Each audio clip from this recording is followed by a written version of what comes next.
ابو جهل ملعون صبر و طاقت از دست داد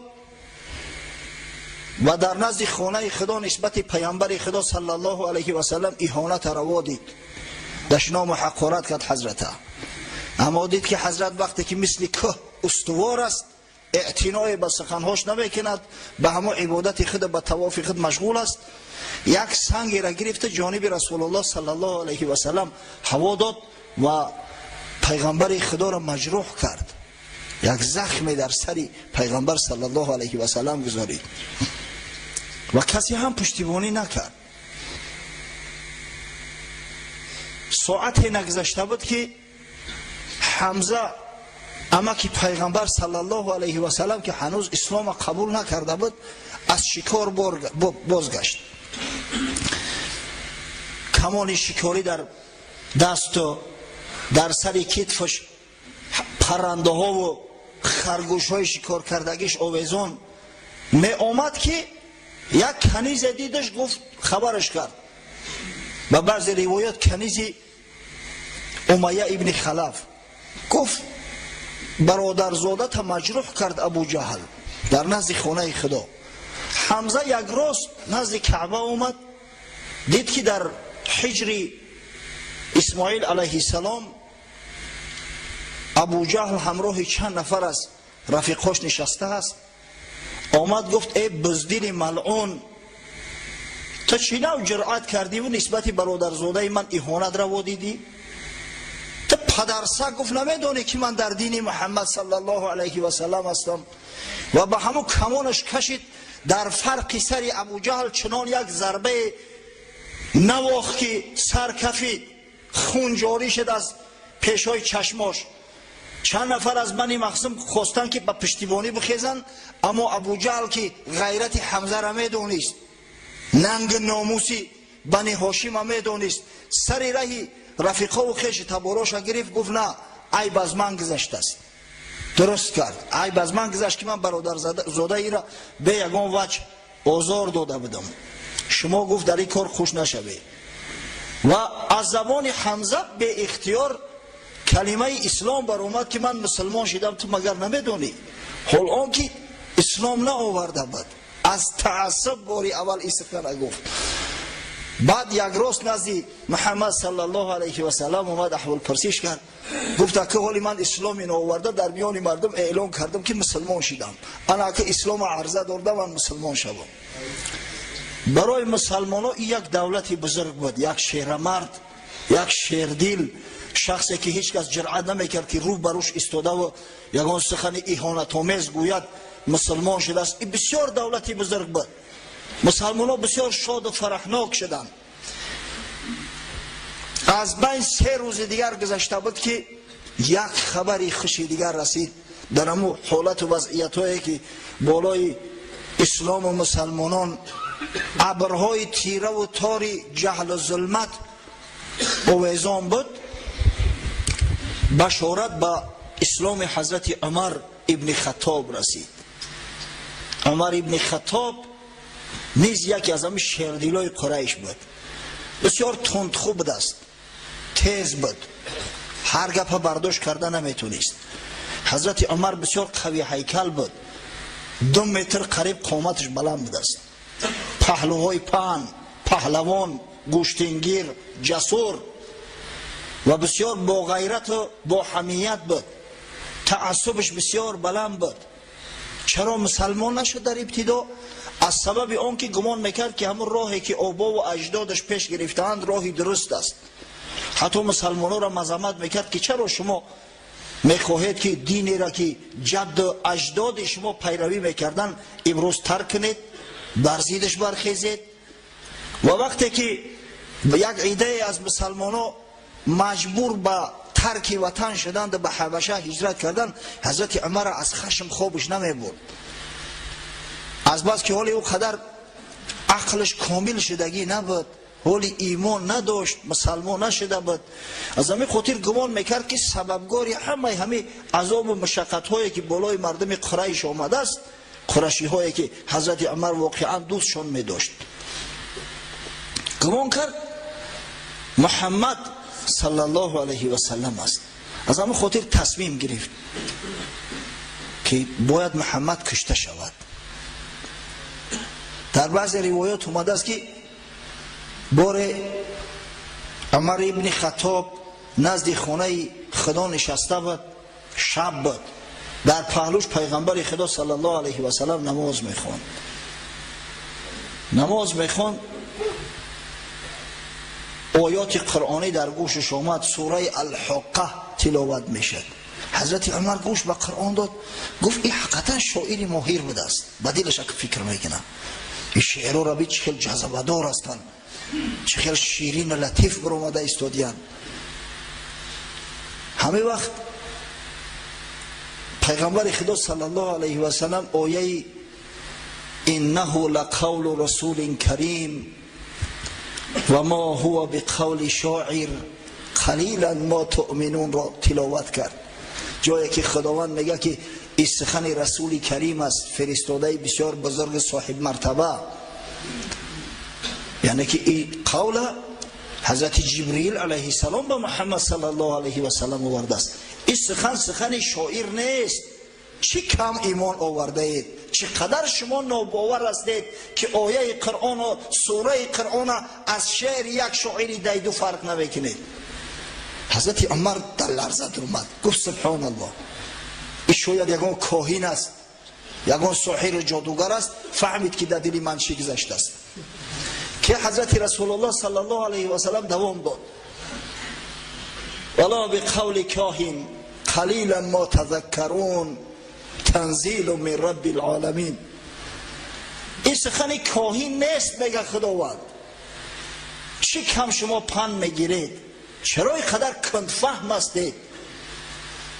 تنزیل از قرآن هست که از پروردگار بزرگ به حبیبش محمد صلی الله علیه و سلم نازل شده است. الکی در قلب عمر یک روشنایی پیدا شده بوده، اما بسیار خیره بود. و وقتی که شبانه تصمیم گرفت که من میروم محمد صلی الله علیه و سلم به قتل میرسونم و جان قریش به همین خلاص میکنم، در راه می آمد که یکی از رفقاش، یکی از خویش تباراش، یکی از قوم خودش بود، از بنی عدی بود، با نام نعیم ابن عبدالله واخور. پرسیدش نعیم که کجا میروی ای پسر خطاب؟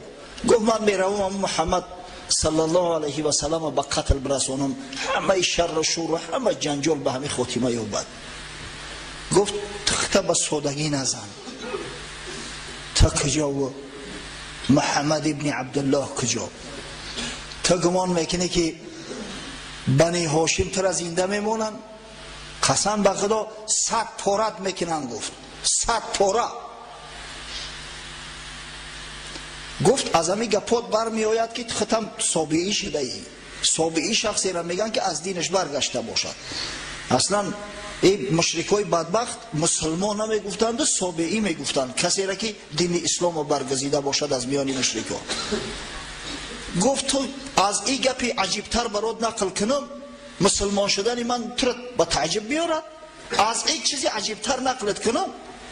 خواهرت فاطمه و یزنت سعید ابن زید هم صابعی شدیان. وقت این سخن حضرت عمر شنید، شمشیری برهنه در دست جانب خانه همون یزنش لحظیپار شد. یزنش با پسر عمکش هم هست. آمد که قدرت خدای تعالی در همون ساعت در خانه سعید ابن زید خباب ابن عرات، یکی از صحابگان پیغمبر صلی الله علیه و سلم که حافظ قرآن است، مهمون بود و سوره طه را که نو نازل شده بود در یک کاغذ نوشته و برای سعید ابن زید و برای زوجش فاطمه رضی الله عنهما تعلیم میداد. ناخواست صدای عمر شنید، از عمر می ترسیدن. واقعا بیچاره خباب گفت که مرا در یک جا پنهان کنه که از شر این ظالم خدا پناه بده. میکشم. گرفتن در یک خانه دیگه پنهانش کردن. حضرت عمر داخل خانه شد، سلام علیک کرد. گفت چی صدا بود که من شنیدم؟ صدای خانشی چی بود؟ یزنش گفت صدای چیزی نه، به در گوشت آمده است، به همدیگر صحبت میکردیم.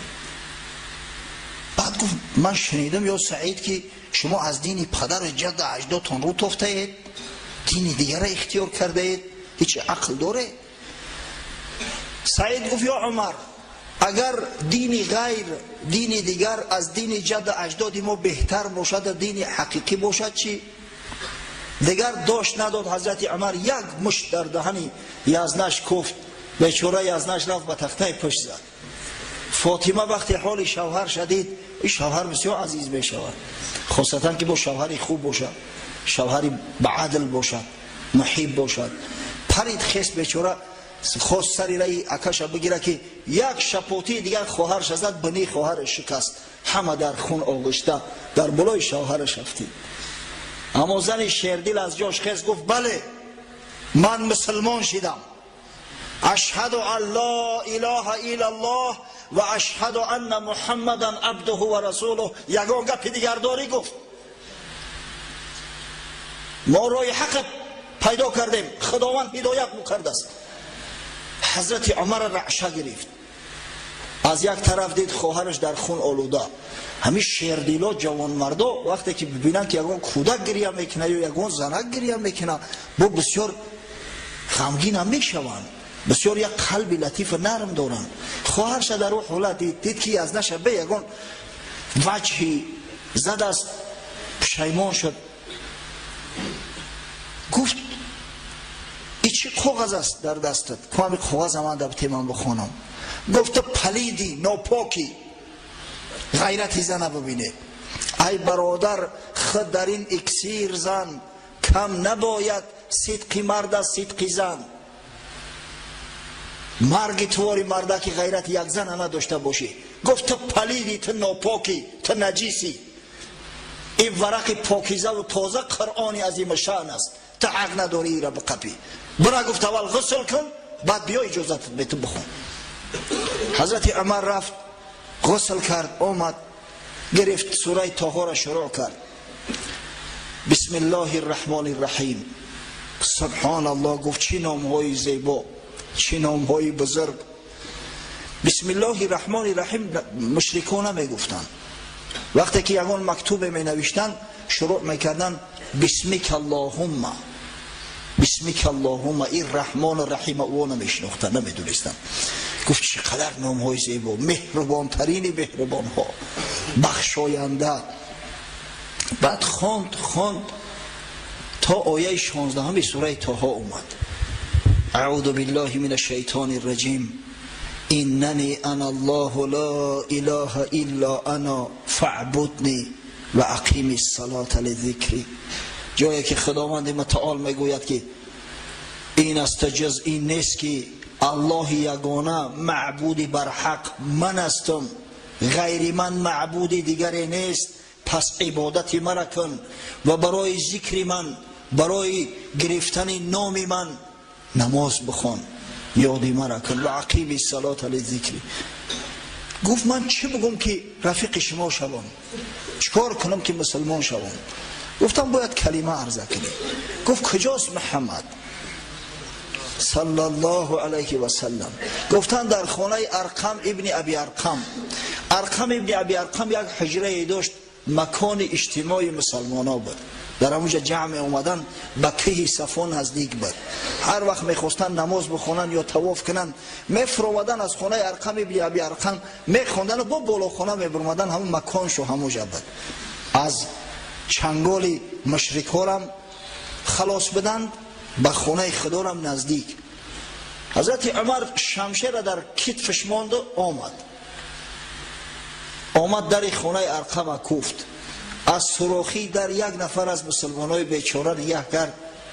بسیار عاجز بدن مسلمان ها، اونایی که با اندک غیرتی بیشتر داشتن، قوت توانایی زیادتر داشته بودن، همه حبشه رفته بودن. 83 نفر مرد. این بدگی ها بیچاره سابق غلام ها بودن، آدم های عاجز بیچاره بودن.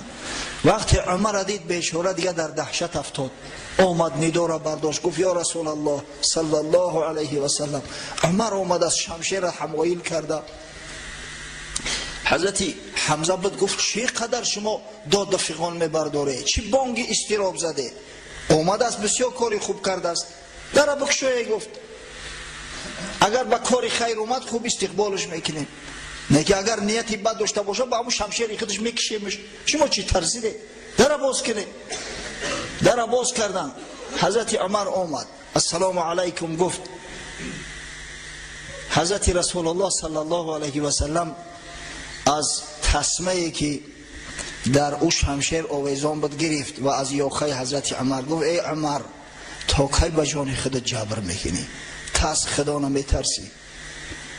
یا عمر گفت نمیترسی که همون بلایی که به سر ولید ابن مغیره آمد که خداوند در قرآن مذمتش کرده است به 10 وجه به سری تو می آید، از خدا بترس. و دعا کرد اللهم اعز الاسلام بعمر بن الخطاب، پروردگارا اسلام به واسطه عمر فرزند خطاب قوت ده، توانایی ببخش. حضرت عمر گفت لا اله الا الله محمد رسول الله و اشهد ان لا اله الا الله و اشهد انک رسول الله. صدای تکبیر بلند شد. مسلمان ها که نعره تکبیر زدن صداشون در نزد خانه خدا تمام مشرکا شنیدن. گفتن اینا را چی درد رسیده باشه اینقدر نعره میزنن. حضرت عمر بسیار شیردل بود، اسلام آورد، پاکیزه شد و از زبان خودش فرزندش روایت میکند که میگه پدرم گفت که هر کس وقتی مسلمان میشد مشرکا جمع می‌آمدند و او را لطکوب میکردند. هر کس کوشش میکرد اسلامش پنهان بداره. من دیگر مسلمان شدم، همه قدر شاد و خرسند شدم، ای خرسندی را خوابم نمیبره، میخواهم به تمام جهان اعلامش کنم. از همه خاطر شبانه میگه نزد خانه ابو جهل ملعون آمدم، درش کوفتم. گفت کی است؟ میگه گفتم عمر خطاب. آمد در کشاد، مرحبا گفت. با گفتم یا ابو جهل یک خبر میخواهم به تو برسانم، بسیار خوش خبر است. گفت چی خبر؟ انشاءالله خوش است. بله. میگه گفتم من مسلمان شدم، اشهد ان لا اله الا الله و اشهد ان محمد عبده و رسوله. اگه ابو جهل یک نفر دیگر میشید که در جاش قتلش میکرد، اما زورش به عمر نمیرسه. از همین خاطر در میگه برام سخت چپید و با ای پشت در گفت که خدا خارت کنه، زب سخنه آوردی تو برای ما.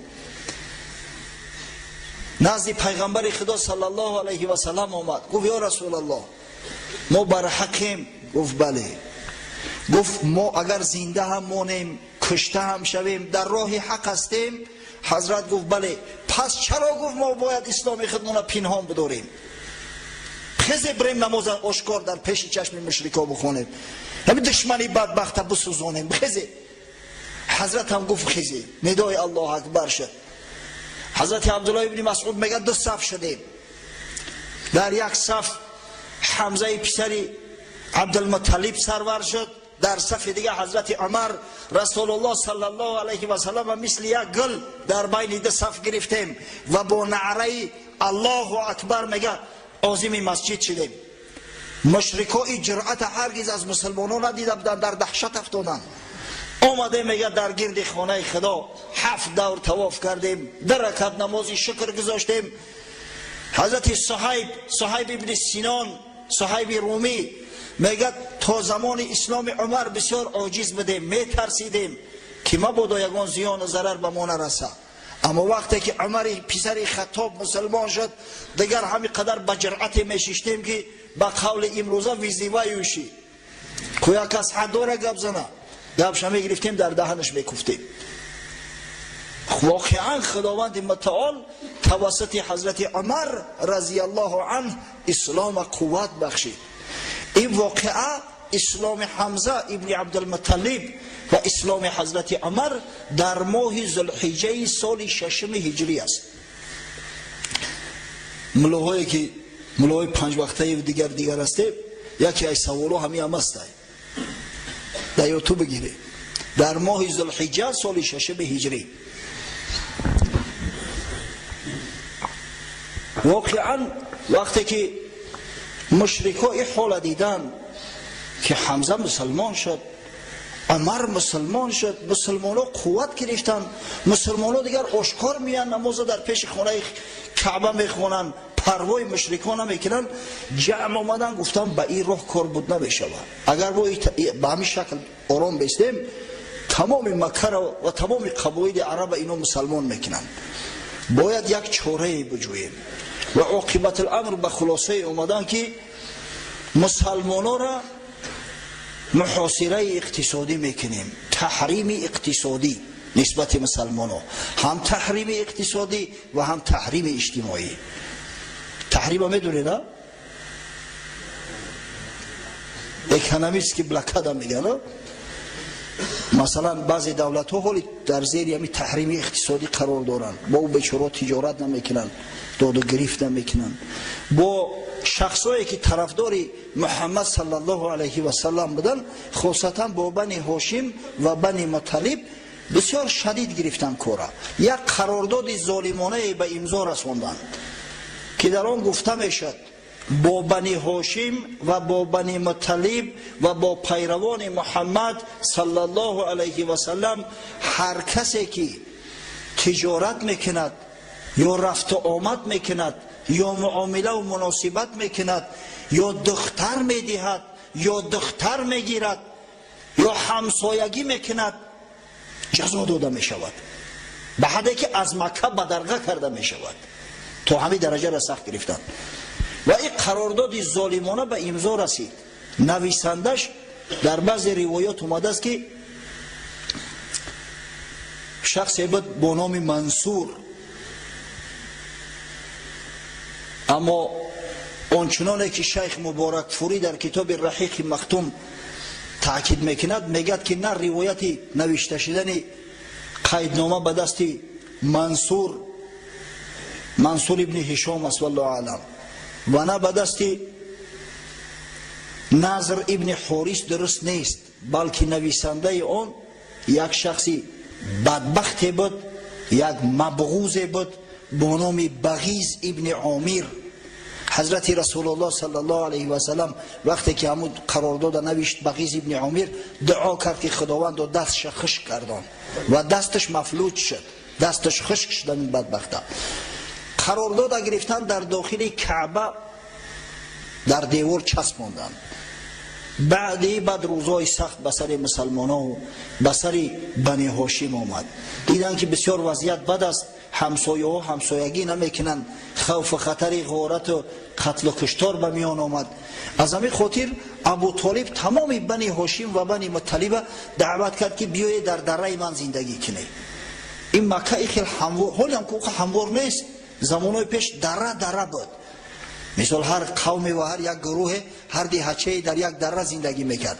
یک شعب به دره با نام دره ابو طالب معروف است و همه آمدند در همونجا منزل گرفتند، خانه های خود ترک کردند. در شعب بنی ابو طالب مدت 3 سال در محاصره اقتصادی قرار داشتند. کار به حد وزنین آمد، در مکه زراعت نشود، در مکه حاصل نشود، تمام زندگی مردم به تجارت بود، اما کسی با اینها تجارت نمیکرد. هر ذخیره داشتن تمام شد. دیگر بیچاره مردم برگی درخت میخوردن، علف خار میخوردن، خار در آب میجوشاندن میخوردن. وقتی که در همون سال 3 کار به حد وزنین شد که هر کسی از نزدیکی دره ابو طالب عبور میکرد، صدای گریه طفلان به گوشش میرسید. بسیار وضعیت بد بود، وضعیت ناگوار. میشنیدن که یگان کاروان اومده است، اگر خداوند امکانشو میداد زودتر می اومدن چیزی خرید کرده میتونستن. اگر اندکی تأخیر میشد همه مال کاروان هم میخریدن. بدبخت دیگر قریشی های مشرک تا اینکه به این خاندان چیزی نرسد و خودشون هم چیزی تجارت نمیکردن، به اینا نمیفروختن. بسیار وضع ناگوار بود. با وجود همه مشکلی و مشقت مردم تم به تقدیر داده و صبر میکردن، اگر چند اکثریت اسلام نآورده بودند از بنی هاشم و بنی مطلب. به استثنای بدبخت ابولهب و فرزنداش، تمام بنی هاشم و بنی مطلب پشتیبان رسول الله صلی الله علیه و سلم بودند. این غیرت بینه، این جوانمردی را بینه. امروز دو برادر در یک حولی ساز نمیگیرن، ایش میذاره خونشار میکنه، ایش میذاره نیم کشته میکنه. این مردکای خوب شرم نمیداره. نخوام سیله رحمه مثل مشرک، یک مشرکایی که یعنی اسلام نآورده بودن رعایت کردن نتونیم. از برای خدا از بحر جان و مالشو گذاشتن همون مردکو. یک نفرش باری هم طعنه نزد به پیغمبر خدا صلی الله علیه و سلم که همه می از دستی تای. امروز در هر قدم میبینی طعنه زنی، پیچینگ، کنایه پرتایی، احمقی، ابلهی. دو کودک به همدیگر جنگ میکنن، اکاو دودار میخیزن، همدیگر را مشتکو لگت کوب میکنن. از خدا نمیترسی. این احوالی زار ما. قصه کوتاه از ماه محرم سال 7 هجری تا ماه محرم سال 10 هجری بنی هاشم و بنی مطلب همراه رسول الله صلی الله علیه و سلم در محاصره اقتصادی قرار داشتند. یک مرد بود با نام هشام ابن عمرو، خش تبار مادری بنی هاشم بود از جانب مادر. روز به نزد زهیر ابن ابی امیه آمد. زهیر ابن ابی امیه پسر عمه پیغمبر است. مادرش عتیکه دختر عبدالمطلب است. گفت ای زهیر، تو از خدا شرم نمیداری؟ سکه کده لباسای تازه و آزاده را میپوشی. بسیار زکه به دستی زهیر، لباسای بسیار زیبا و خوشرو میپوشید. بهترین طعام، گلی طعام میخوری، در صورتی که خیش تبارای تو، داعی و تقائی تو همه در عذاب و مشقتن. پگه در پیش خدا تو چی جواب بگو؟ شرم نمیداری؟ زهیر گفت از دستی من تنها چی کار میآید به دست در مقابل این ظالم ها؟ گفت تو تنها نیستی. گفت کی است رفیقم؟ گفت اینا من خودم رفیقت میکنم. گفت ما 2 نفریم، 2 نفر کمتریم، بیاید کسی دیگر را پیدا کنیم انشاءالله، بعد میخیزیم بر ضد همین قرار داد. آمد هشام نزد یکی دیگر از مکی ها که با نام ابوالبختری معروف است. ابوالبختری ابن هشام بسیار آدم معروف بود در بین قبیله قریش. گفت یا ابوالبختری، من میدانم که تو راضی نیستی به همین قرار داد، زیرا بسیار ظالمانه است. تو تمام قریشی ها را دوست بداری، به همش محبت داری، زیرا خیش اقربا هستید. تو آیا راضی میشوی که خودت بخوری و بنوشی و خیش تبارایت و اقربایت در عذاب و مشقت باشند؟ ابوالبختری گفت من 100 بیزارم از این قرار داد، نه که از دستی من چکار میآید تنهام. گفت تنها نیستی، من همراه زهیر رفیقای تیم 3 نفریم، بیا 1-2 نفر دیگر را پیدا کنیم خروج کنیم. گفت بسیار خوب، من قبول دارم. به همین نوع نزد مطعم ابن عدی آمدن. این هم یکی از سرورای قریش است، بسیار شیردل بود. این هم شریک گرفتن و شریک پنجم شو زمعه ابن اسود. زمعه ابن اسود و نزد خانه کعبه آمدن. هر 5 نفر اول به خلاصه آمدن، قرارداد، نقشه و پلن کارا کشیدند و بعد جدا جدا آمدن که تا مردم گمان نکنن که اینو یکان سوی قصد پیشکی مطرح کرده باشند. زهیر در ابتدا خیست. زهیر ابن ابی امیه فرزند عتیکه پسر عمه پیغمبر صلی الله علیه و سلم بهترین لباس در بدن کرده است. همین لباس اگر لباس آزاده و خوشرو باشه با انسان یک صلابت میتنه. هم ببینی اگر یک آدم سر لباسش خوشرو باشه، معرکه دم برود تست میگیرن، ای بری بالا میشینوننش، تست قبول کنه. گفتم یک رئیسی رفیق داشتیم، بسیار بچه خوب، از کار که میبرمد گرستوکش میگرفت. نه که همون شوفیرش بگیم، که تلخ بگیم، شوفیر بگیم، چی بگیم، او با فکرم در جوگای خوبش هم گرستوکش نمیکشوید، دایم در گردنش.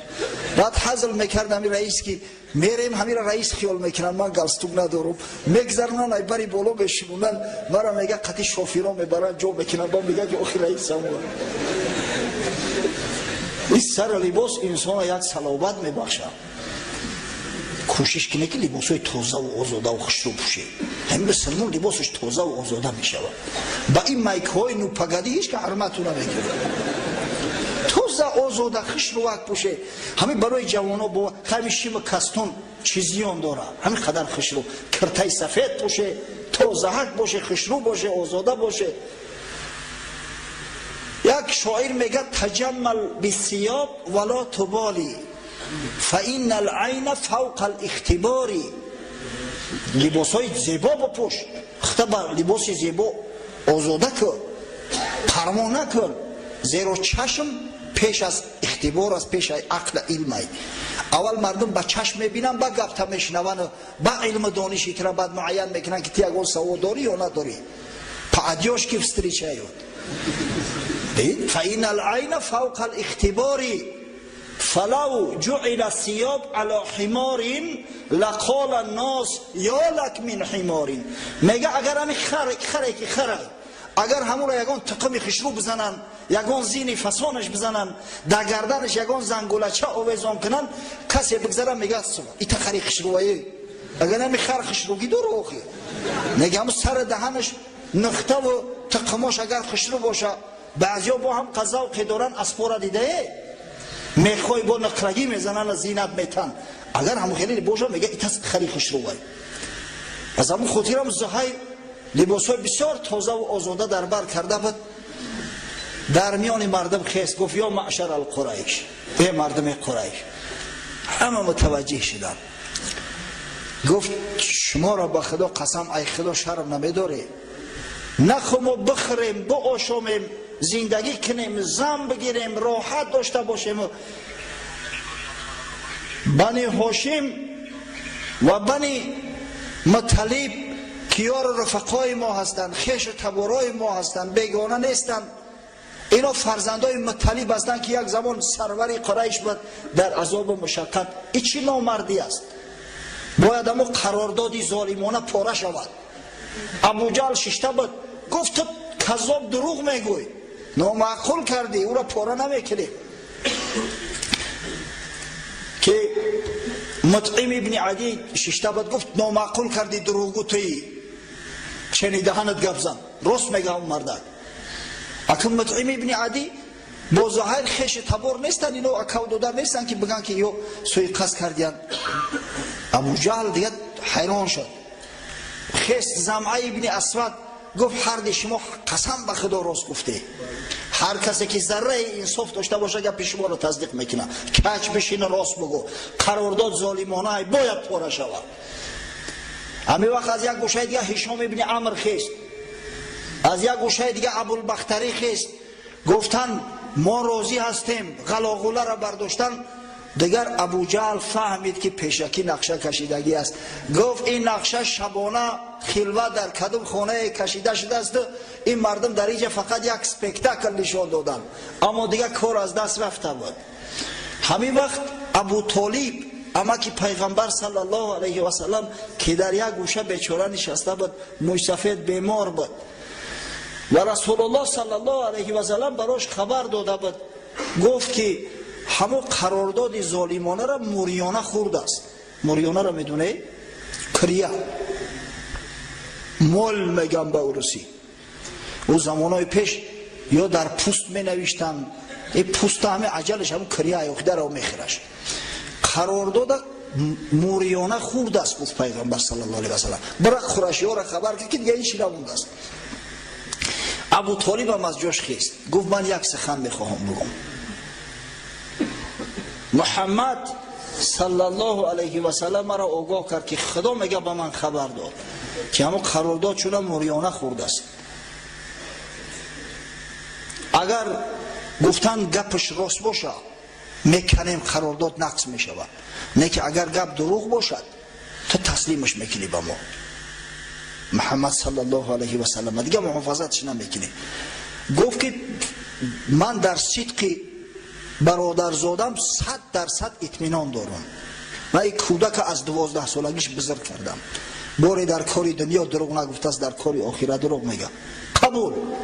رفتن در این کعبه را کشودن، هر کس را نمیدادن در داخل کعبه. دیدن که حقیقتا غیری همون نام الله بسمیک اللهم تمام قرارداد موریانه خورده است، چیش نمونده است. مطعم ابن عدی از تنه دیوال کند پرتافتش و به همین تحریم اقتصادی بنی هاشم و بنی مطلب به اتمام رسید و از شعب ابو طالب برآمدن. جانی تازه در وجود شده می. اما در این مدت ابو طالب سروری بنی هاشم بیمار شده بود. روز به روز مشکل میشد زندگیش. در ماه محرم آزاد شدن، در ماه رجب 4-5 ماه بعدتر ابو طالب در بستر مرگ افتاد، بیمار بود. قریشی ها جمع شدن، گفتن هنوز ابو طالب زنده است، بیاییم به یک قرارداد بیاییم که بعد وفات ابو طالب اگر زیان بجان محمد صلی الله علیه و سلم برسونیم ما را طعنه و ملامت میکنن تمام عرب که اینا غیرت جرأت نداشتن در وقت زنده بودن شیرینر و برادرزادش دست بیازن، بعد وفاتش بعد جرأت کردن. از همین خاطر 25 نفر سرورای قریش که در میان آنها عتبه و شیبه و امیه ابن خلف و ابو سفیان ابن حرب و ابی ابن خلف و عقبه ابن ابی معیط و دیگر سرورای قریش بودند، نزد ابو طالب تشریف آوردند. گفتند یا ابو طالب، قبل از او که این دنیا را ترک کنی بین ما و بین برادرزادت یک حکم کن، ما را خیلی در حالت دشمنی نگذار. امروز ما آمدیم که همین قرارداد کرده شود، هر شرط دارد بگذارد ما شرط قبول میکنیم، فقط با ما صلح و صلاح کند، بین بعد بین ما جنگ نباشه. مال میخواهد، زن میخواهد، سروری میخواهد، همش میتیمش، فقط همین مقصد هم به توی ما را دشنام نتا، برزید ما مردم نشوراند. ابو طالب گفت یا محمد صلی الله علیه و سلم تو چی میگوی؟ گفت عمک جان، من هم یک پیشنهاد دارم، هم یک کلمه را برای همین مردم عرض میکنم. والله نه مالشون طلب دارم، نه وظیفه و منصب طلب دارم، نه زن طلب دارم، هیچی. برای فایده و منفعت خودشو همین یک کلمه را میخواهم که بگن تا اینکه خدای تعالی سعادت دارین نصیب شو بگردونه، تمام عرب و عجم مطیع شو کنه، سروری همه عالم شود. فقط همین یک کلمه. ابو جهل گفت چه کلمه؟ 100 کلمه بگوی قبول میکنیم، سروری عالم بشیم، پادشاه عرب و عجم بشیم، سعادتی دارای نصیب و بگرده، چرا قبول نمیکنیم؟ چی کلمه است؟ گفت بگوید لا اله الا الله محمد رسول الله. دستا را به هم زدن، تکیدن به نشانه تاسف. گفتم بین ما و بین این مرده که چیز روخ را میتر. ای مرده کوی خوب، از شما گفت چیز من زیاد طلب نکردم، او شما را چی زور تو میآید از گفتن این کلمه؟ الله هم میدونه که خالق آسمان و زمین است، شما میدانید بر حقی من فرستاده خدا هستم، آخه چرا قبول نمیکنید؟ که گفتن تمام، با تو دیگر در صلح و آشتی بسته شد، از تو یگان توقع دیگر نداریم. و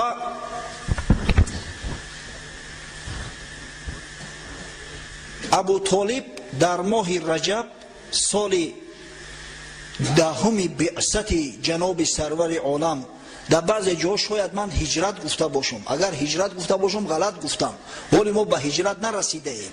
همه همون سالهای گفته ایم سالهای بعثت است، از زمانی به پیغمبری مبعوث شدن رسول الله صلی الله علیه و سلم حساب می شود.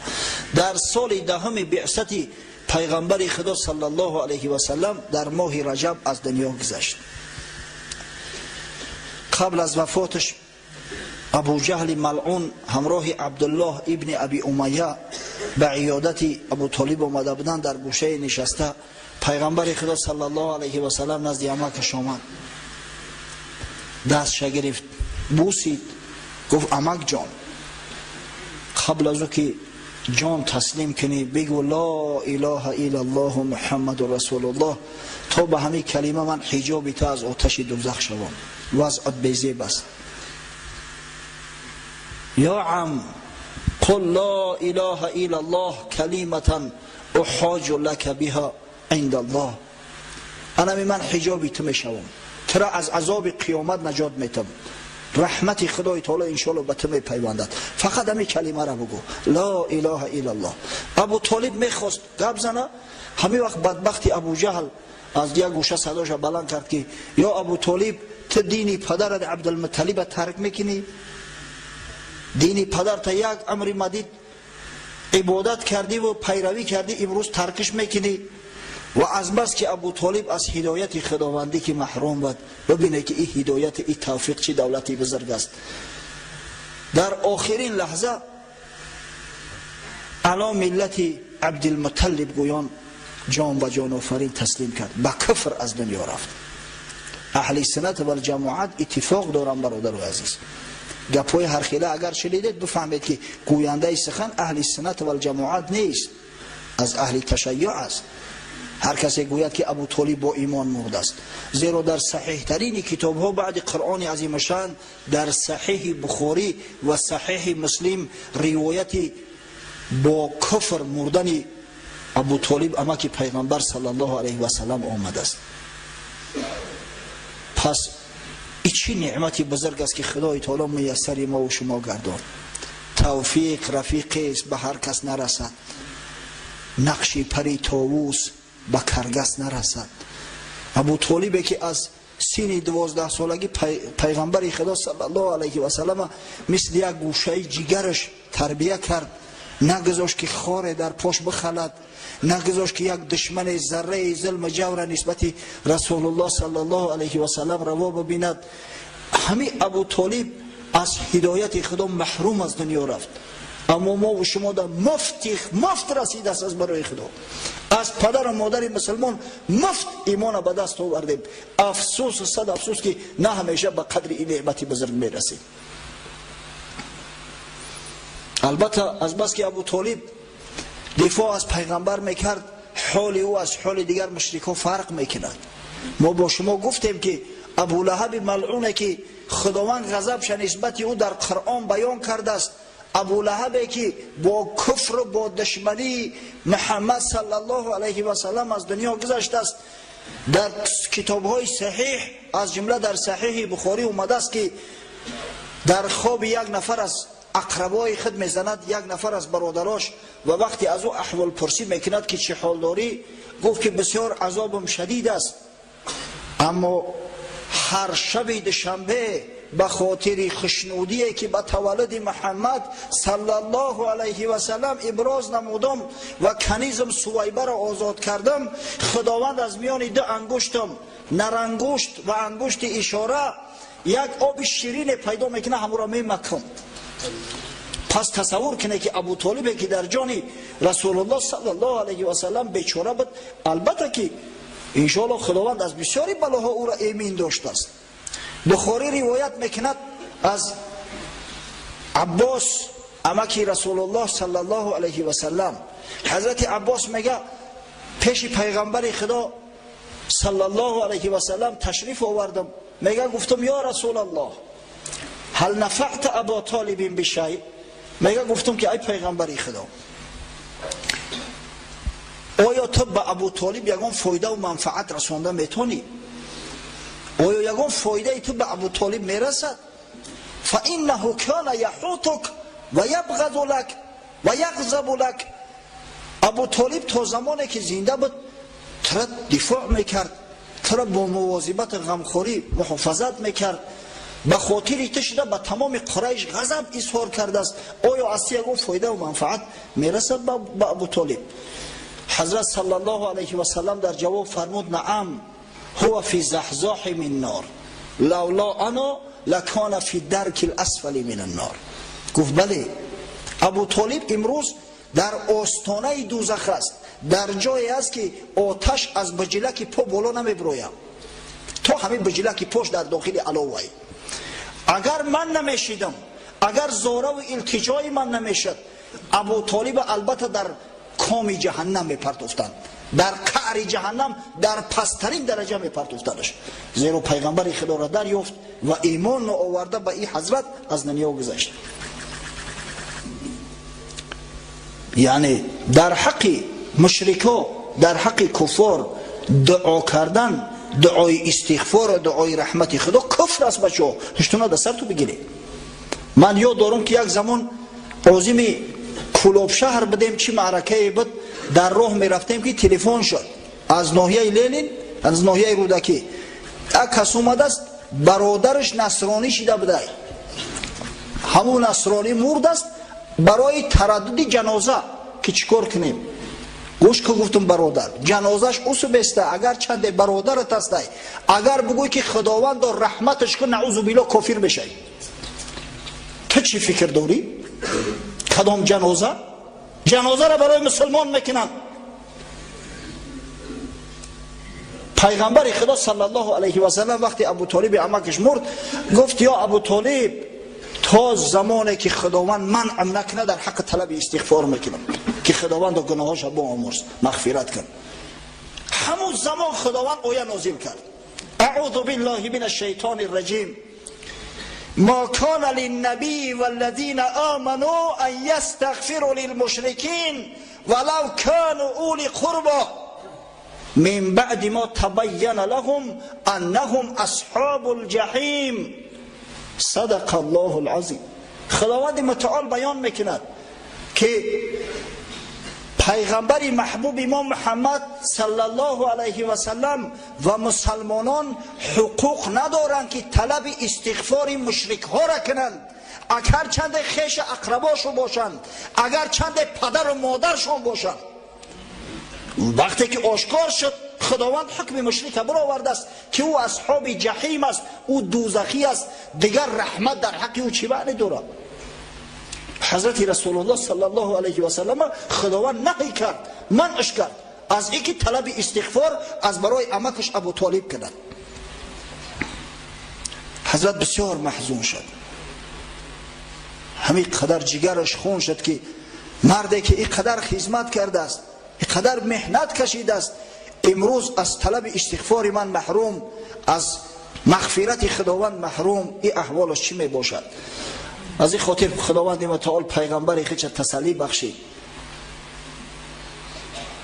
در سوره قصص آمد است که پروردگار متعال به پیامبرش تسلیت فرستاد اعوذ بالله من الشیطان الرجیم انک لا تهدی من احببت ولکن الله یهدی من یشاء و هو اعلم بالمهتدین. ای حبیبی من گفت با درستی که تو کسایی را دوست می‌داری هدایت کردن نمیتونی، هدایت در دستی تو نیست، هدایت در دست پروردگار است. او الله بزرگ است که هر کسی را بخواه هدایت میکنه و هر کسی را که از هدایتش محروم شد همتا محروم زار و نزار میماند. خداوند خودش میدونه که کیها هدایت نیابند، از این خاطر درون خط نخر. اما به هر وجه صورت برای حبیب خدا محمد صلی الله علیه و سلم خداوند بشارت داد که ای حبیبی من عمکت اگر چند به شرک کفر رفته است، اما به خاطر تو از فرط محبت تو او را در قعر جهنم نمی اندازم، در آن همون آستانه دوزخ ای همین در دوزخ درون میمونمش، زیرا کافر و مشرک بود.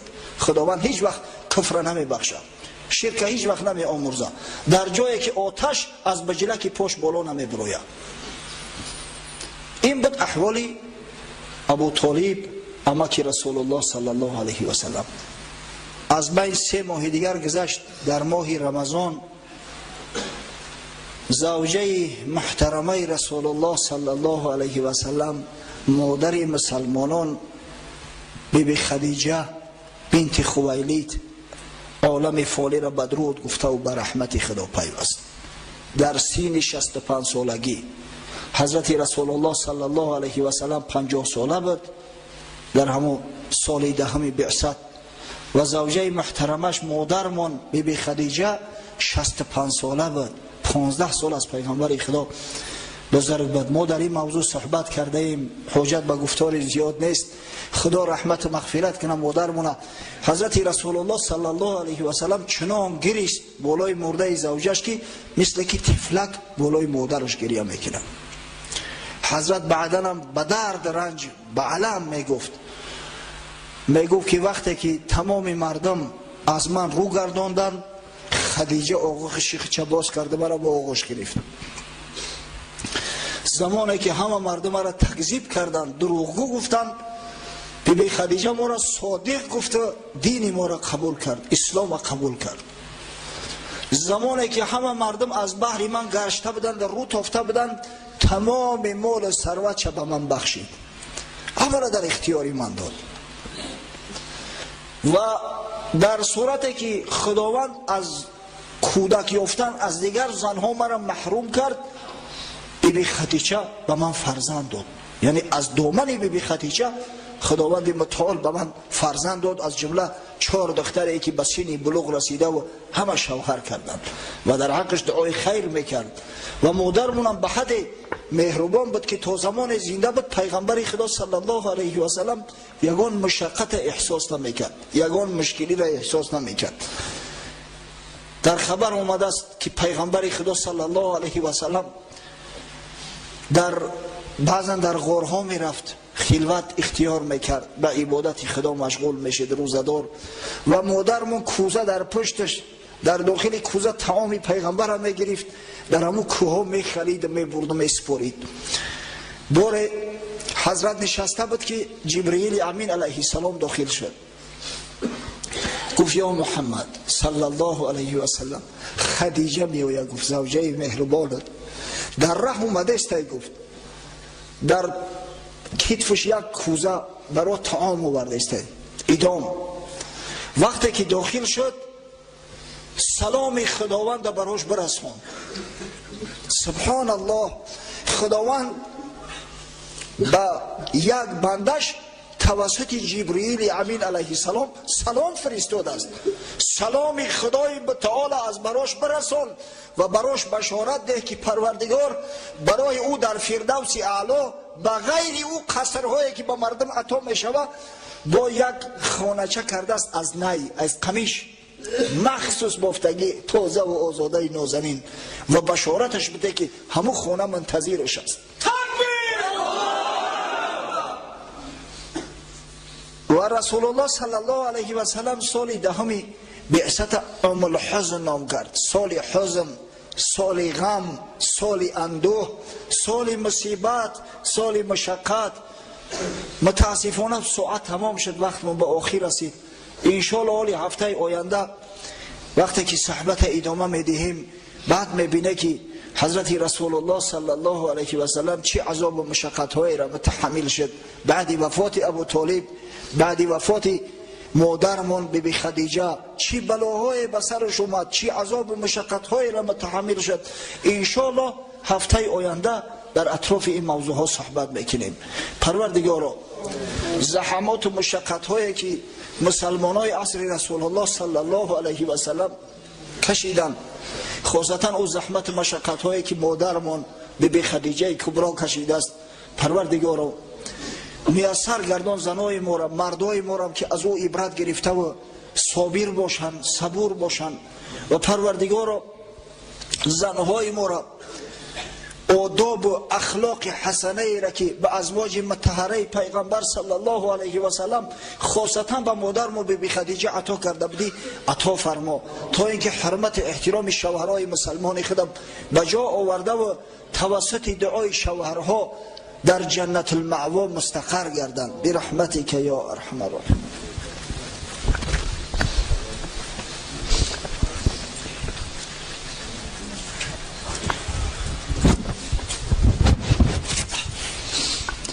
در حق یک عیده برادران دعا میکنیم.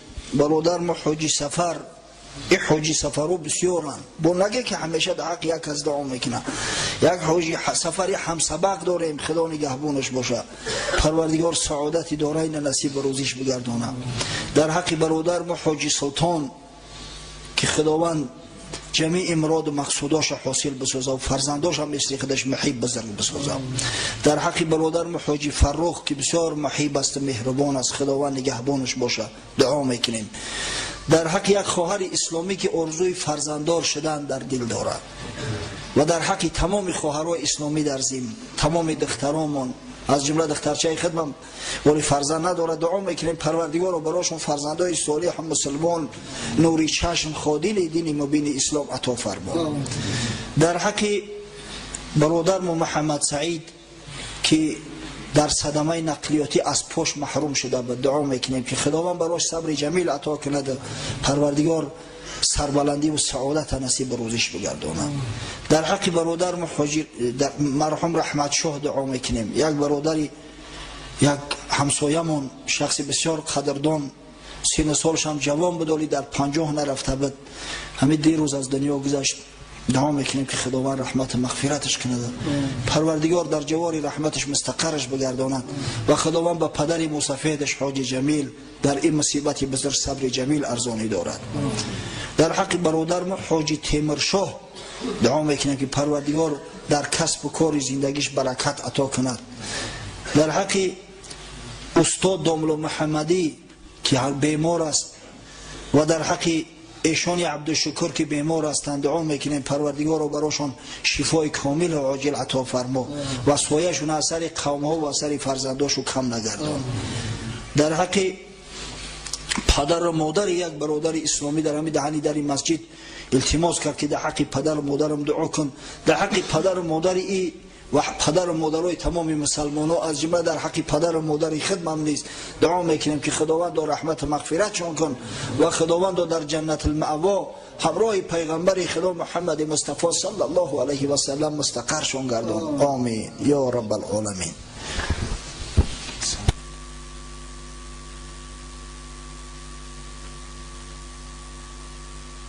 هفته گذشته آیه سجده تلاوت کرده بودیم.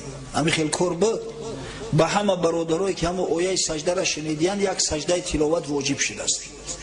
من گمان کردم که شما انشالله خودتون میفهمه اخی انشالله قوم این مسجد همش میدونن. سجده تلاوت از جد قایم میشوی رو جانب قبله با نیت سجده تلاوت حجت نیست که به زبان بگویم، در دل نیت میکنی نیت سجده تلاوت الله اکبر گفته سجده میکنی، رکوع نداره، اما الله اکبر میگوی سجده میکنی و در هنگام سجده 3 بار سبحان ربی الاعلا یعنی تسبیحای سجده را میگوی. بعد با الله اکبر گفته میشینی یا نیمخیز میشه، بعد میشینی اوش اختیارت به دست خودت. اگر کسی دعاش بدونه سجدت للرحمن آمنت بالرحمن فاغفر لی ذنوبی یا رحمان سمعنا و اطعنا غفرانک ربنا و الیک المصیر. اما اگر کسی نمیدونه بگه خداوند همین سجده تلاوت ما قبول فرما، همین کفایه است، این همه مقدار است.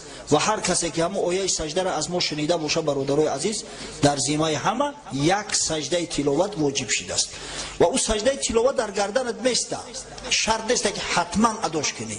ان شاء الله همین روز وقتی که نماز خوندیم خود در مسجد خود در خونه ها تو بعد که رفته به همین طریقی که من بیان کردم یک سجده تلاوت کنه همون واجب عظیمت رو ساقط کنه. یک برادر گفته است در حق مادری من دعا کنید که خداوند مهربان برای شفا عطا کند. پروردگار به مادریت و تمام مادرها و خواهرای مسلمان شفای کامل و عاجل عطا فرماید. آمین. هر چیزو